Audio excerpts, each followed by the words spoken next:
This is yet another Nikon video, the Nikon N75, and this is a kind of a special Nikon camera. So the first two we looked at were kind of getting into the auto mode era, and this one is a fully auto mode Nikon. It's actually one of the last consumer, or maybe the last consumer Nikon SLR that used film. So a lot of functions, and I'll try to get into a lot of it as I can, but there's just so much function that's going to be tough. But if you look at this and you look at a modern SLR, not much differences. So heavily influenced by the era in the 2000s.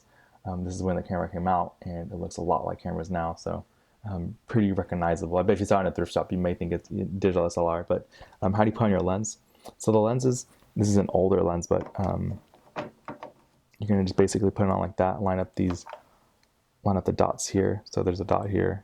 Line up to that dot, and then turn to the left. You see it come on. To release the lens, this button right here allows you to take it off, turning right. So we'll just try to do on the front. This light is probably for focusing. Here you're going to see settings for the lens. So AF, autofocus, M, manual focus, bracketing, flash. This is to open the back.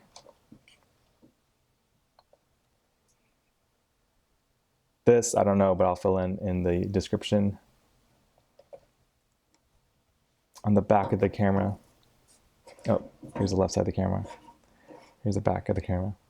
Back of the camera, these are metering modes, so spot metering, scene metering, and I think this is like an in between of them too. Change it by using this dot right here. This one is actually to select the focus points on top. So you're going to see how it's getting kind of awkward that so many settings and not a really great way to do it. When you get into digital cameras later, they take care of all these because they have a screen in the back. But here, you're still using LCD screen on top. So let's turn it on real quick to show. But this is how you're changing it. So you see that when I move that, I'm changing the autofocus point.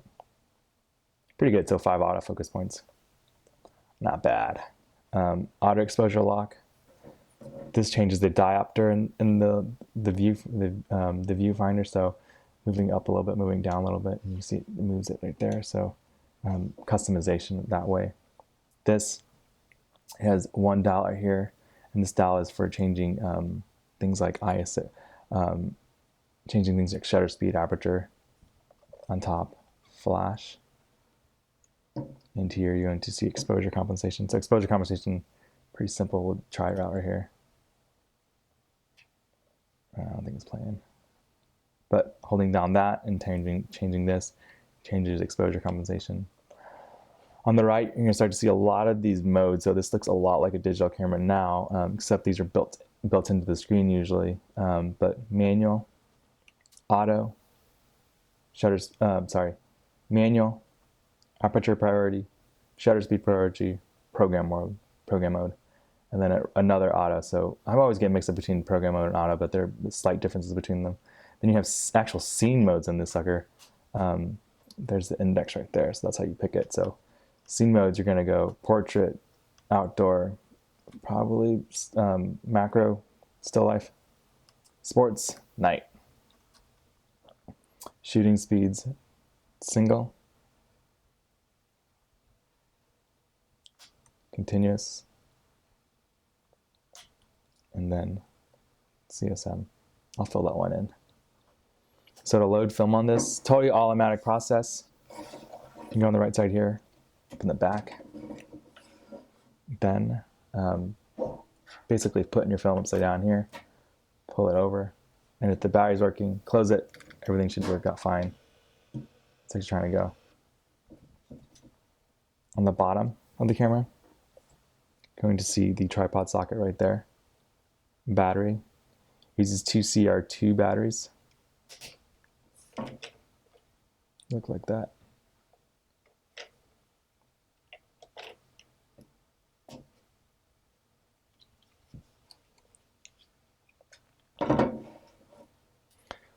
So build quality, it actually feels pretty good. I like the way it feels. It feels a lot like a modern DSLR. So if you're looking for a film camera, you don't want to go all the way back old school to manual focus ones.